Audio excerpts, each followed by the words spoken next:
네, 신앙인가 맹신인가 라는 말씀의 제목으로 함께 은혜를 나누고자 합니다. 매번 말씀을 준비할 때마다 이 제목을 어떻게 잡을까 좀 고심을 많이 합니다. 이번 주에는 이 제목 때문에 더 많이 신경이 쓰였습니다. 신앙인가라고 했을 때 이 신앙에 대해서는 우리가 그렇게 큰 어려움이 없을 것 같은데 맹신인가라고 했었을 때 오늘 말씀에서 나타난 부분들, 좀 부정적인 부분들을 맹신이라고 할 수 있을까? 아니면 제가 생각했던 것은 또 미신이라는 것도 생각을 했는데 그것도 아닌 것 같고, 또 자기 확신, 하여간 여러 가지 생각들이 있었는데 그나마 그 중에서 가장 대표적으로 쓸 수 있는 단어가 아마 맹신이 아닐까 싶어서 맹신이라는 단어를 골라봤습니다. 신앙과 맹신의 차이가 무엇일까 하는 의문을 갖게 되었습니다. 똑같이 믿음을 가지는 것인데요. 우리는 보통 신앙인으로 우리 이야기를 합니다. 신앙을 가졌다라고 하는 것은 어떤 좋은 뉘앙스를 풍깁니다. 그런데 무신론자나 또 기독교를 비난하는 사람들은 우리가 헛된 것을 믿고 있는 것처럼 생각을 하고 맹신한다 이렇게 비난을 하겠죠. 또 반대로 우리가 이단들을 바라볼 때 그들이 열심을 가지고 그 자기들의 모임 장소에 나가고 자기들의 가르침을 배우고 또 전하고 하는 그런 모습들을 봅니다. 또 소위 말하는 그들의 교주, 무슨 이반이나 또 이런 사람들을 아주 열렬히 추종하는 것을 보면서 저 사람들은 지금 맹신을 하고 있다 이렇게 우리는 말을 합니다. 그러나 그들 스스로는 마치 우리가 무신론자나 비기독교인들, 기독교를 비난하는 사람들에게 우리는 참신앙을 가지고 있다 말하는 것처럼 그 사람들은 자기들 나름대로 신앙을 가지고 있다라고 생각을 하겠죠. 그래서 참 어려운 것 같습니다. 또 이런 무신론자나 또는 어떤 이단과 같은 어떤 극단적인 경우가 아니라 하더라도 교회 안에서 같은 신앙을 가지고 있다고 하는 사람들끼리도 서로 맹신이다, 아니다 이런 문제를 가지고 의견이 나누어지기도 하고 또 서로 손가락질하면서 다투기도 하고 하는 그런 문제들이 생기는 것 같습니다. 그래서 오늘 본문 말씀을 통해서 우리가 과연 신앙인가 맹신인가, 또 신앙과 맹신을 어떻게 구분할 것인가, 우리는 어느 길을 갈 것인가 라는 내용을, 교훈을 찾고자 합니다. 본문 말씀의 내용의 흐름은 이렇습니다. 4장 1절로 2절에서 이스라엘에 큰 위기가 닥쳐왔습니다. 즉 블레셋과의 전쟁이 일어나는 상황입니다. 1절에 보시면 이렇게 시작이 되죠. 사무엘의 말이 온 이스라엘이 전파되니라.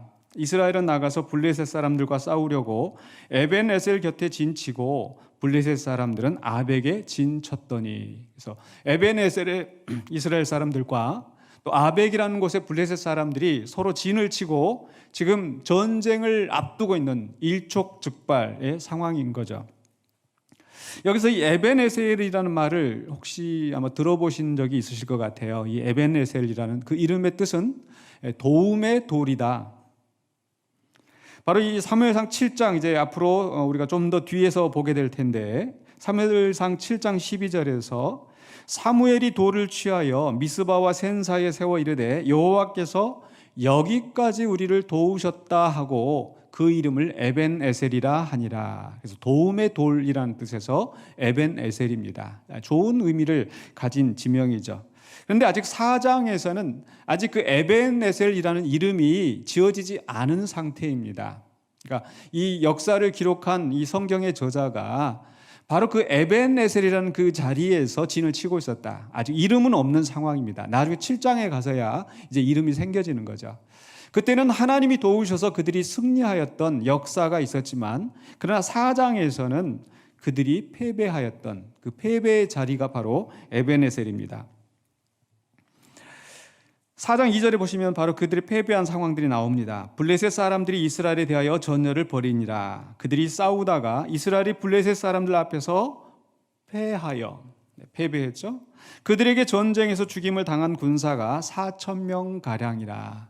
적지 않은 사람들이 죽음을 당하고 이스라엘은 패배했습니다. 그러나 왜 이스라엘이 패배했는지 그 이유에 대해서는 성경은 설명하고 있지 않습니다. 다만 이때에 이스라엘 사람들은 이 어떻게 우리가 패배했는지 그것을 생각을 하면서 그 전쟁을 승리로 돌이키고자 하는 방편을 찾기 시작합니다.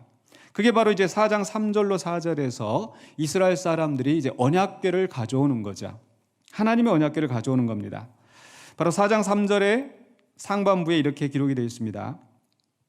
백성이 진영으로 돌아오매 4천 명이 죽고 나서 그들이 지금 이제 다시 자기 그 진영 에벤에셀로 돌아왔습니다. 그리고 이스라엘 장로들이 말을 합니다. 여호와께서 어찌하여 우리에게 오늘 블레셋 사람들 앞에 패하게 하셨는고. 그들 가운데 여호수아 때처럼 아간이라는 사람이 범죄하였다든지 아니면 그들이 하나님의 명령을 어겼다든지 어떠한 이유를 알 수가 없습니다. 우리도 그 이스라엘이 패배한 원인을 알지 못하지만 그들 자신들도 왜 패배했는지 그 이유를 모르는 것 같습니다. 그런데 여기에서 하나님이 이방인들 앞에서 패배하게 하셨다. 어찌하여 하나님이 우리를 블레셋 앞에서 패배하게 하셨는고?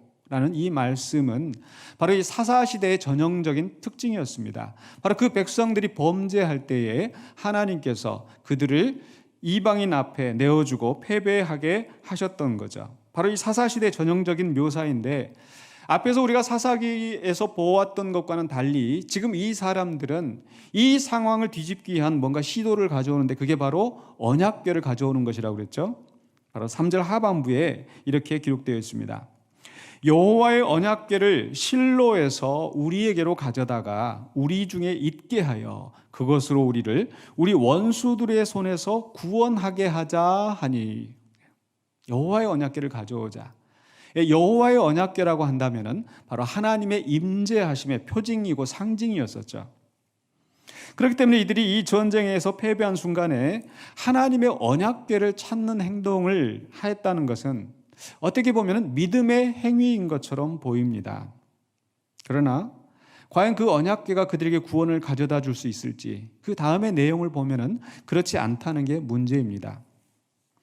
어쨌거나 이 언약궤를 이제 가져올 때에 그 이스라엘 사람들과 블레셋 사람들의 반응이 나타나는데 그게 4장 5절로 9절에서 그 바로 이스라엘 사람들의 반응, 이스라엘 사람들이 언약궤를 가져왔을 때 어떤 믿음의 반응을 보였는지 또 블레셋 사람들은 어떻게 반응을 보였는지 나타납니다. 4장 5절입니다.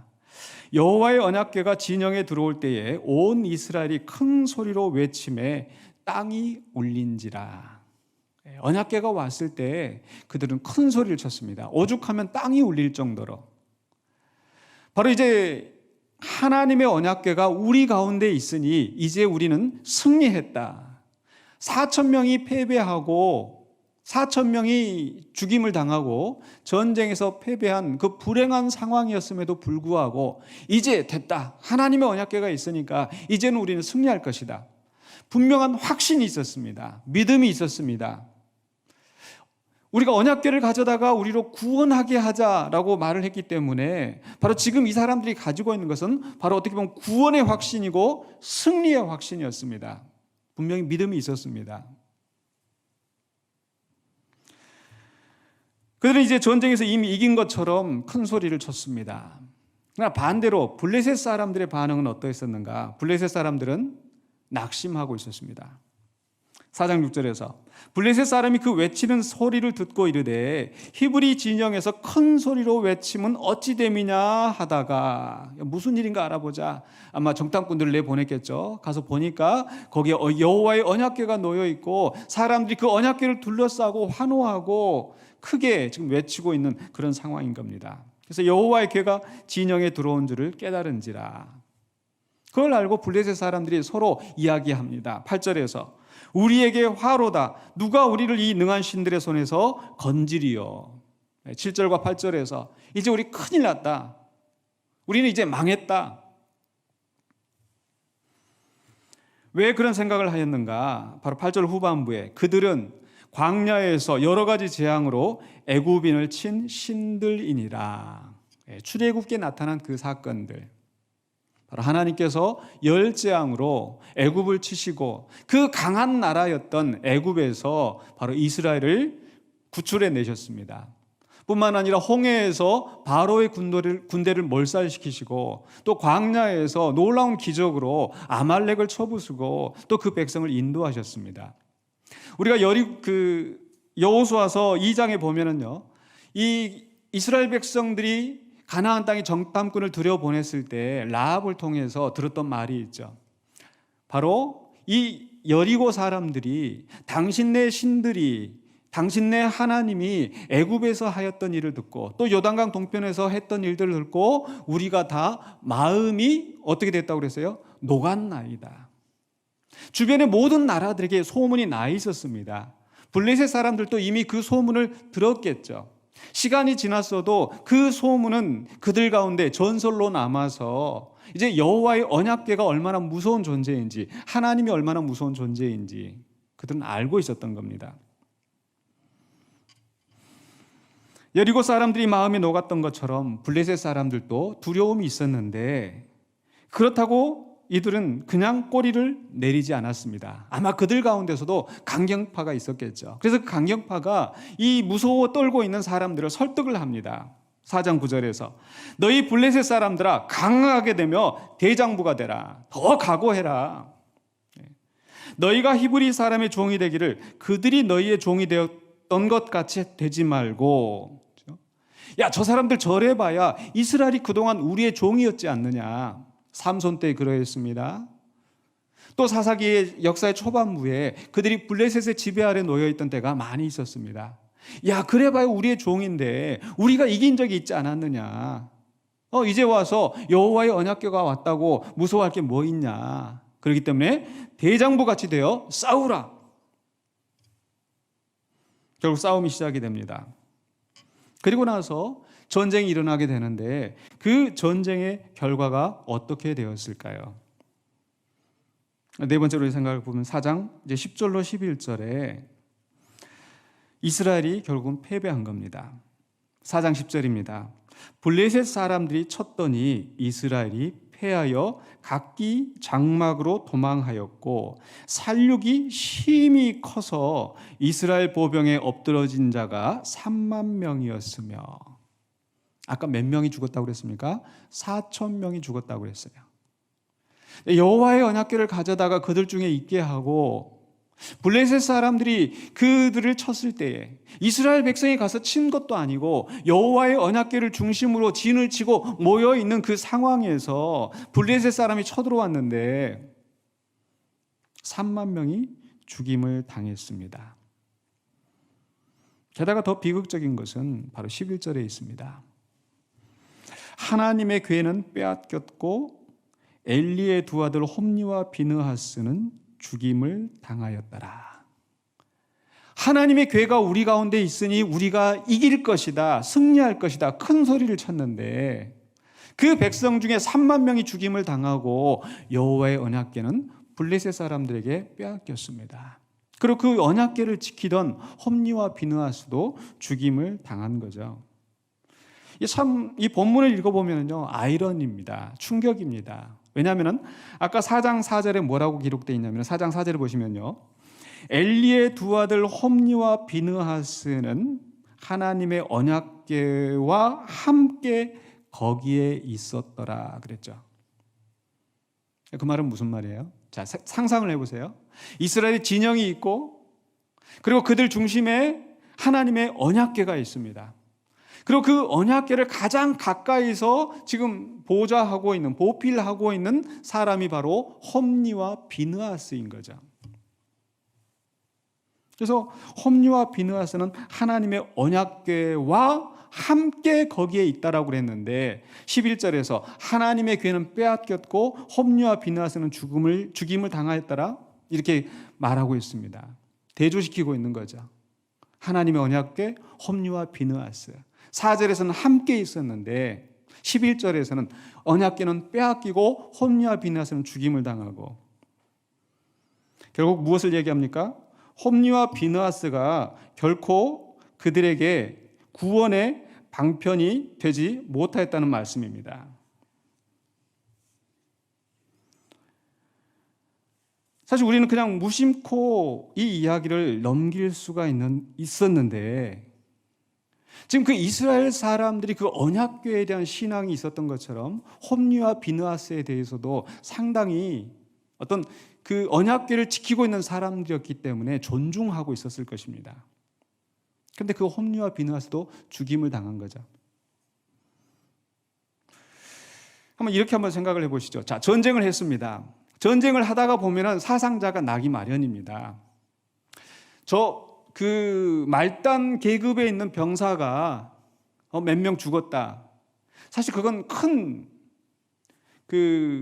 문제가 되지는 않을 수도 있습니다. 당사자에게는 큰 문제지만 그러나 큰 그림에서 봤었을 때는 큰 문제가 되지 않을 수가 있어요.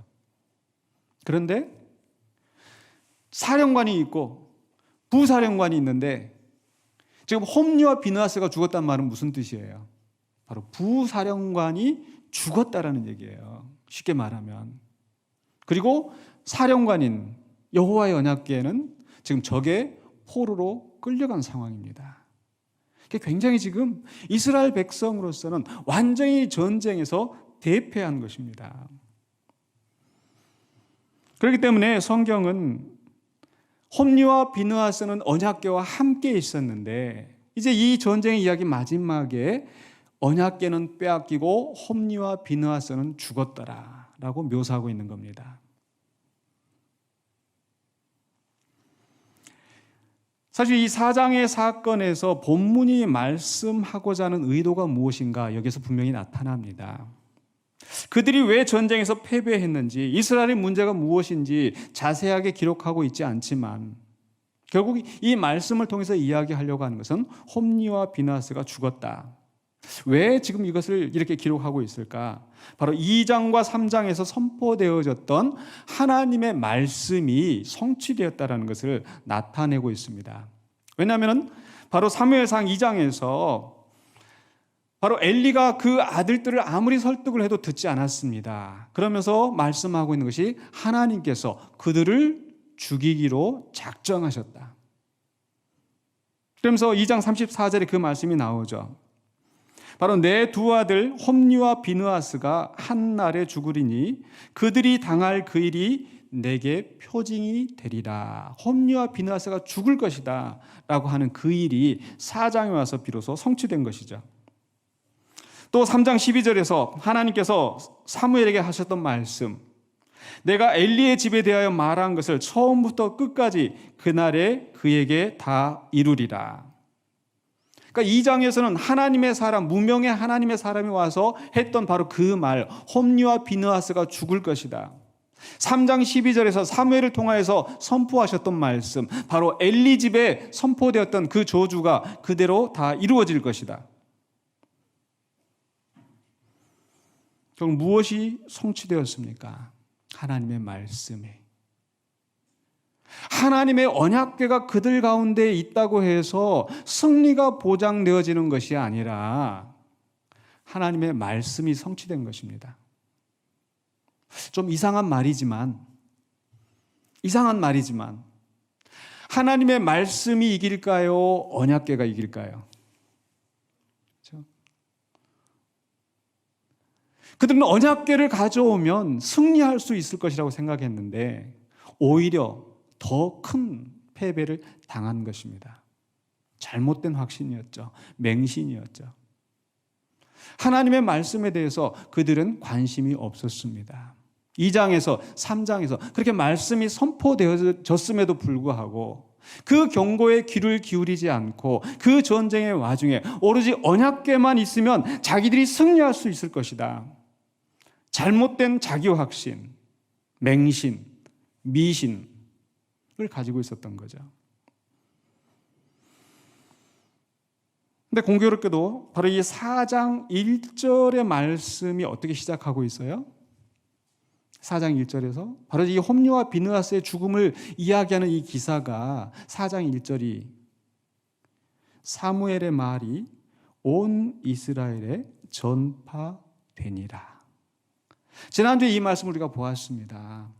4장 1절은 어떻게 보면은 3장에 있는 말씀과 잘 어울려요. 하나님께서 사무엘에게 나타나셔서 말씀하기 시작하셨고, 사무엘이 하나님의 말씀을 들었고, 그리고 모든 이스라엘 백성들이 사무엘이 선지자로 세우심을 입은 줄 알았더라. 그리고 사무엘의 말이 온 이스라엘에 전파되니라. 이렇게 딱 끝나면 자연스러운데, 굳이 그 4장의 1절의 말씀이 지금 이 홈리와 비느하스의 이 죽음에 관한 기사하고 붙어 있단 말이죠. 왜 성경은 이렇게 기록하고 있을까? 바로 사무엘과 엘리의 두 아들들을 대조시키고 있다는 거죠. 사무엘은 지금 무엇을 가지고 있습니까? 무엇을 이스라엘 백성들에게 전하고 있습니까? 이스라엘 백성들에게 무엇을 보여주고 있습니까? 하나님의 말씀이었었죠. 사무엘의 말이 온 이스라엘에 전파되니라.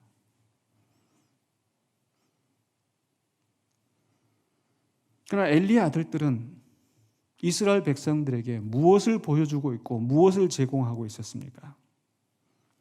바로 하나님의 언약궤. 하나님의 언약궤가 그들과 함께 있었다? 아니, 그들은 하나님의 언약궤와 함께 있었다? 결국 하나님의 언약궤를 가지고 와서 이스라엘 백성들에게 이제 우리가 승리한다. 하나님의 언약궤가 우리와 함께 있으니까. 하나님의 말씀을 듣고 하나님의 말씀을 가져와서 하나님의 말씀을 그들 가운데 선포하는 것이 아니라 그저 미신적인 힘으로 이스라엘 백성들에게 헛된 희망을 제시하면서 이스라엘 백성들은 또 그것을 믿고 자기들이 전쟁에서 이길 수 있는 양 따라가고 있는 거죠. 사무엘은 말씀의 통로가 되었습니다. 그러나 엘리의 아들들은 이스라엘 백성들에게 헛된 미신, 헛된 맹신만 가져다주는 거짓된 제사장들이었습니다. 제사에 대한 하나님의 말씀을 무시하고 자신들의 욕심만을 채우려 했던 자들이, 하나님의 예배는 멸시하고 하나님을 멸시했던 자들이 바로 하나님의 언약궤를 가져와서 그 언약궤를 그 백성들 가운데 두었다 한들 그것이 그들에게 구원의 방편이 될 수 있을까? 아무리 하나님의 임재하심의 표징인 언약궤가 그들 가운데 있고 홈리와 비느하스와 함께 있다 하더라도 거기에 하나님의 권능이 나타날 리가 없습니다. 착각하는 거죠. 맹목적인 신앙입니다. 바로 하나님이 우리에게 원하시는 신앙은 그런 맹목적인 신앙이 아닙니다. 우리가 물론 이해되지 않아도 하나님을 따라가고 하나님의 말씀에 순종하고 그런 면에서 무조건적인 신앙, 그것을 말하는 게 아니라 분별 없이 자기의 생각대로 자기의 욕심을 따라서 하나님을 이용하려는 그런 맹목적인 신앙을 말하는 것입니다. 지금 이 홈리와 비느하스나 지금 이스라엘 사람들은 바로 자기의 신앙을 이용을 해서 자기의 욕심을 채우려는 행동을 하고 있는 겁니다. 즉 여호와의 언약궤를 가져다가 이 전쟁에서 승리하자. 이 전쟁에서 승리하고 싶은 생각밖에 없고, 그러기 위해서 여호와의 언약궤를 가져오면 마치 요술 램프처럼 도깨비 방망이처럼 그들 가운데서 뭔가 큰 역사를 이루어낼 것처럼 자기 확신에 빠져 있는 거죠. 신앙을 이용해서 자기 욕심을 챙기려 하는 사람들. 불행하게도 우리 주변에서, 아니면 어쩌면 우리 자신들 안에서 그런 모습들을 볼 수가 있습니다. 바로 기복신앙. 내가 이걸 이렇게 열심히 하면 하나님이 나한테 복을 주시겠지. 긍정의 신학. 믿기만 하면, 긍정적인 생각을 하면 복이 굴러 들어오고 성공하고 출세하고, 하나님의 뜻, 하나님의 정의가 무엇인지 관심은 없고 오로지 내가 잘 살고 내가 출세하고 내가 번영하고, 그런 것들이 성도들에게 선포되어질 때 성도들은 그것을 또 좋아하면서 받아들이고, 그런 메시지가 선포되어지는 자리가 사람들이 많이 몰려오고 사람들이 좋아하고, 전하는 사람이나 듣는 사람들이나 소경이 소경을 인도하는 그런 함정에 빠지는 겁니다. 결국 이스라엘 사람들은 언약궤를 가져왔지만 오히려 더 큰 패배를 맛보게 되었습니다. 왜 그랬을까요? 도대체 그들이 언약궤를 가져온 동기가 무엇이었을까? 하나님을 존중해서, 하나님께 예배하기 위하여서, 언약궤를 가져다가 하나님의 뜻을 묻기 위해서? 아니죠. 그들은 바로 언약궤를 가져다가 우리가 전쟁에서 승리하게 하자. 즉 하나님을 움직여서 자신들의 뜻을 이루려고자 하는 그런 욕심. 단지 홈리와 비느하스가 죽었더라, 언약궤와 함께 있을 때 죽었더라, 홈리와 비느하스만의 문제가 아니라 이스라엘 백성들조차도 잘못된 신앙 가운데 있었습니다. 언약궤에 무슨 어떤 마술적인 힘이 있어서 언약궤가 그들에게 구원을 해주는 것처럼 착각을 한 거죠. 다시 한번 이 4장 3절을 자세히 보시겠습니까? 4장 3절에 보시면 이렇게 되어 있어요. 여호와의 언약궤를 실로에서 우리에게로 가져다가 우리 중에 있게 하여, 그 다음에 뭐라고 되어 있어요? 그것으로 우리 원수들의 손에서 구원하게 하자 하니.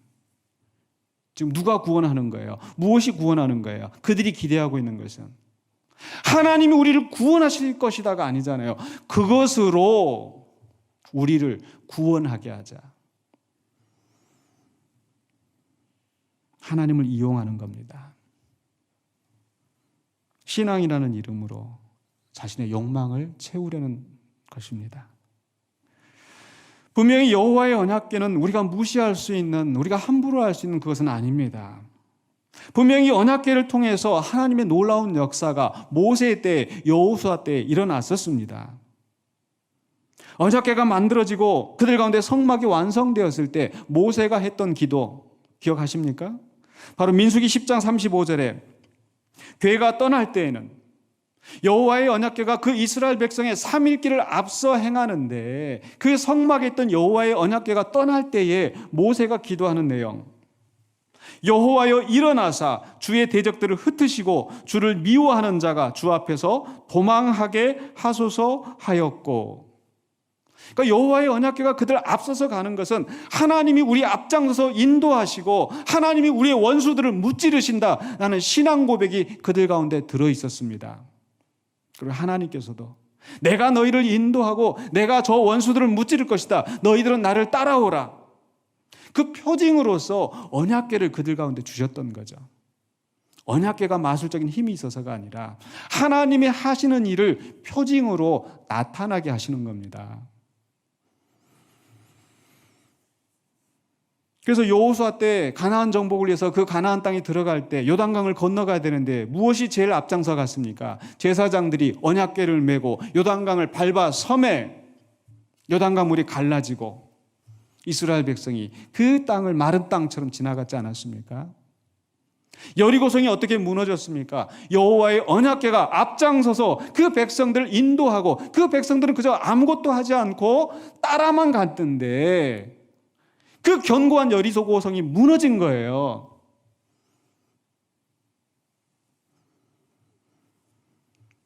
언약궤 자체에 힘이 있어서 그렇습니까? 아니죠. 하나님의 말씀이 있었고 그 말씀대로 순종하며 나아갈 때에 역사가 일어난 겁니다. 언약궤가 아니에요. 하나님의 말씀이에요.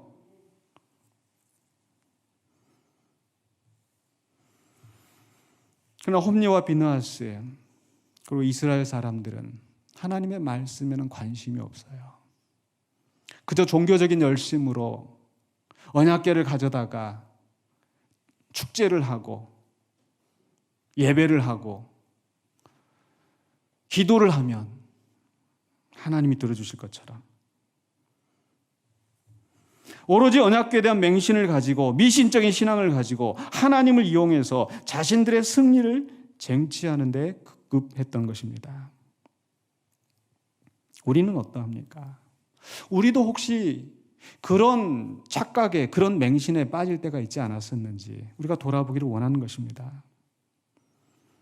열심히 기도하지만 과연 우리의 기도는 참된 기도인지, 열심히 신앙생활을 하지만 그것이 참 하나님을 믿는 신앙에서 나온 것인지, 아니면 종교 행위를 하고 있는 것인지. 분명히 우리가 열심히 기도를 해도 하나님의 뜻을 따르지 않고 우리의 욕심을 위해서 구한다면 얻을 수가 없습니다. 아무리 믿습니다. 이스라엘 사람들은 안 믿었는가요? 하나님의 언약궤가 들어오니까 야, 이제 이겼다. 구원의 확신, 승리의 확신, 성취의 확신 다 가지고 있었지만 그 믿음이 그들을 건져주었습니까?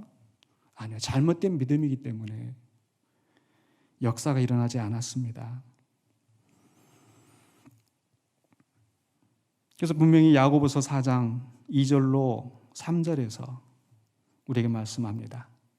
너희가 얻지 못함은 구하지 아니하기 때문이요. 기도하지 않았기 때문에 얻지 못하는 것인데, 그런데 구하여도 받지 못함은 정욕으로 쓰려고 잘못 구하기 때문이라. 구하라 주실 것이요, 찾으라 찾을 것이요, 두드리라 열릴 것이라. 무조건 내가 구하고 무조건 찾고 하면 하나님이 그저 기도했으니까 다 들어주시는가? 정욕으로 쓰려고 잘못 구하는 것을 하나님이 들어주시지는 않으십니다. 그렇기 때문에 참 신앙인이라고 한다면 맹목적인 신앙으로, 그저 종교적인 열심으로, 그저 하나님을 이용해서 자신의 유익을 채우려고 해서는 안 될 것입니다. 오히려 하나님의 뜻을 이루기 위하여서 내 자신이 쓰임을 받도록 헌신하는 사람이 되어야 될 줄로 믿습니다. 내가 하나님을 이용하는 것이 아니라 하나님이 나를 이용하실 수 있도록, 그러기 위해서 우리는 하나님의 뜻을 분별하기 위해 애를 써야 합니다. 하나님의 뜻을 분별하기 위해서 우리는 어떻게 해야 될까요? 하나님의 말씀을 사모하고 묵상하고, 기도할 때도 어떻게 기도해야 되겠어요? 우리 예수님이 본을 보여주신 것처럼 겟세마네 동산에서 그 절대절명의 순간에 아버지여 하실 만하거든 이 잔을 내게서 떠나게 하옵소서. 예수님이 원하시는 부분이지만, 그러나 내 뜻대로 마옵시고 아버지의 뜻대로 되기를 원하나이다. 내가 이렇게 열심히 기도하면, 피땀을 흘려서 기도하면 하나님 내게서 이 잔을 멀리 하시겠지가 아니라, 정말 나는 이 잔을 감당할 수가 없고 정말 이 길을 갈 수가 없는 그 험한 길이지만, 그래서 하실 수 있다면 하나님이 이 잔을 내게서 멀리 하셨으면 좋겠지만 내 뜻대로 마옵시고 아버지의 뜻대로 되기를 원하나이다 하고 그 길을 가시잖아요. 이게 참 신앙인의 기도의 모습인 줄로 믿습니다. 내 뜻을 이루기 위해서 하나님을 이용하는 것이 아니라 하나님의 뜻을 이루기 위해서 나를 헌신하는 삶. 바로 그 예수님 우리에게 맹신이 아닌 참 신앙의 표본을 보여주셨어요. 그런데 우리는 자주 맹신에 빠집니다. 열심히 신앙생활하는 것까지만 사실은 잘못된 길입니다. 열심히 예배에 참석하고 열심히 기도하고 열심히 봉사하는데 혹시 잘못된 신앙으로 가고 있지 않는지. 맹신의 문제는 무엇입니까? 맹신은 헛된 기대를 하게 만들어요. 이스라엘 사람들처럼 이제 언약궤가 왔으니까 우리는 승리하겠지 착각하게 만듭니다. 그러다가 기대가 충족되지 않으면 어떻게 해요? 쉽게 절망하고 낙심하면서 하나님이 약해지신 건 아닐지, 하나님이 안 계시는 건 아닐지, 더 큰 시험에 빠져서 아예 신앙에서 떠나게 되는 그런 위험이 있는 겁니다. 그러므로 우리는 맹신을 주의해야 됩니다. 신앙과 맹신의 차이가 무엇일까? 맹신은 뭐예요? 하나님의 뜻보다 하나님이 원하시는 것보다 내 욕심을 채우는데 눈이 가려져서 온전히 분별하지 못하는 겁니다. 열심히 종교적인 열심을 다하지만 눈이 가려져서 보지 못하는 거죠. 그럼 참 신앙에 가려면 어떻게 해야 된다고요? 하나님의 말씀을 사모하고 하나님의 뜻을 분별하려고 애를 쓰는 것. 그리고 그 길을 열심을 다해서 가는 것. 이게 참 신앙인의 자세일 줄로 믿습니다. 바로 예수님이 그런 길을 보여주셨어요. 예수님께서 귀신을 쫓아내고 능력을 행하실 때 사람들이 예수님을 향해서 비난합니다. 바알세불을 힘입어서 귀신을 쫓아내는구나. 예수님이 말씀하십니다. 분쟁하고 있는 집이 어떻게 서겠느냐. 나는 귀신을 힘입어서 쫓아내는 것이 아니라 성령의 권능으로 일을 행하고 있고 이를 통해서 하나님의 나라가 이미 너희 가운데 임하였다. 이 말씀을 하시고 가르치실 때에 그 중에 어떤 사람이 예수님을 향해서 이렇게 이야기해요. 누가복음 11장 27절에 이 말씀하실 때에 무리 중에서 한 여자가 음성을 높여 가로되 당신을 뵌 태와 당신을 먹인 젖이 복이 있도소이다 하니. 이게 무슨 말씀일까요?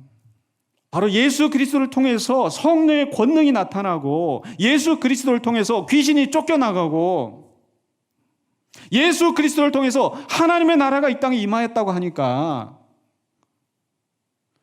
지금 이 사람이 당신을 뵌 태, 당신을 먹인 젖이 복이 있도소이다. 얼마나 귀합니까?